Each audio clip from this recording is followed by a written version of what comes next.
လူဆိုတာကြာကြာပေါင်းမှအကြောင်းသိတယ်ကြာကြာပေါင်းကြည့်မှသူ့ရဲ့ကိုယ်ချင်းတရားတွေကိုအကုန်သိနိုင်တယ်လို့ဆိုမသိနိုင်ဘူးတဲ့ဒါကြောင့်လူလောကတွေကနေခွာရှောင်ပြီးတော့တောတောင်တွေထဲမှာနေထိုင်ကြတယ်တချို့ယသိသူတော်စင်နေဆိုတာလူချားတဲ့သွားရမှာအလွန်ကြောက်တယ်ဘာလို့ကြောက်တုံးဆို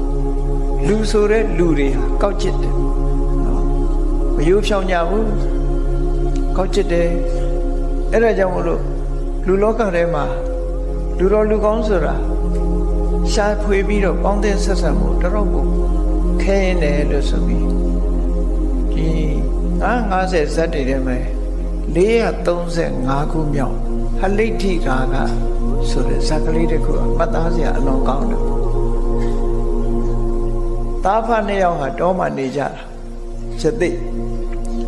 အဖေလုံးတဲ့သူကယသိဝတ်တော့သားကလေးကလည်းယသိလေးလိုက်ဝတ်ပြီးတောမှာနေကြတနေ့ကြတဲ့အခါအဖေလုံးတဲ့ယသိကတောထဲမှာတတိဝလံရှာကြံသွားတော့သားလုံးတဲ့ယသိစီကအမျိုးသမီးတယောက်ကလာပြီးတော့တောထဲမှာရောက်လာတဲ့အမျိုးသမီးတယောက်ထင်းခွေပဲဟင်းရခုပေါ့လာပြီးတော့ယသိလေးကိုလူအကြောင်းတွေကိုပြောသွားတယ်ခါယသိလေးကစိတ်ဝင်စားတယ်လူပြည်လူတွေဟာပြောစရာကောင်းတယ်ဆိုတော့စိတ်ပါသွားတယ်သူကတောထဲမှာနေတာကြတော့လူအကြောင်းသိမသိအဲ့ဒါလို့ပြောတော့စိတ်ဝင်စားဖေလို့တဲ့ယသိကြီး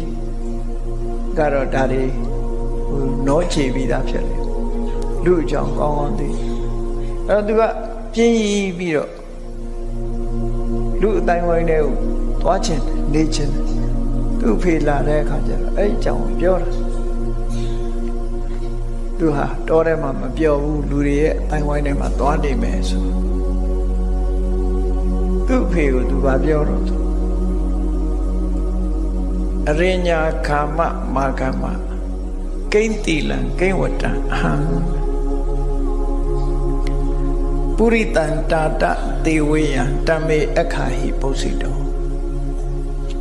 သူတောထဲမှာမပြောဘူးတဲ့လူတွေရဲ့အတိုင်းဝိုင်းနဲ့သွားခြင်းတယ်အဲ့လိုသွားတဲ့အခါမှာလူအကြောင်းသူကောင်းကောင်းမသိဘူးတဲ့ဘယ်လိုအကျင့်သီလရှိပြီးဘယ်လိုစရိုက်ရှိတဲ့စရိုက်ကောင်းတဲ့ပုဂ္ဂိုလ်မျိုးဘယ်လိုအနေထိုင်ရှိတဲ့ပုဂ္ဂိုလ်မျိုးသူပေါင်းရမှာလဲတဲ့ဘယ်သူတွေနဲ့ပေါင်းတဲ့ဆက်ဆံရမလဲအဲ့ဒါကိုပြောပါဆုံးမပြောကြပါလို့သူ့ဖေကိုပြောတဲ့အခါကျတော့အဖေလို့တဲ့ယသိကြီးက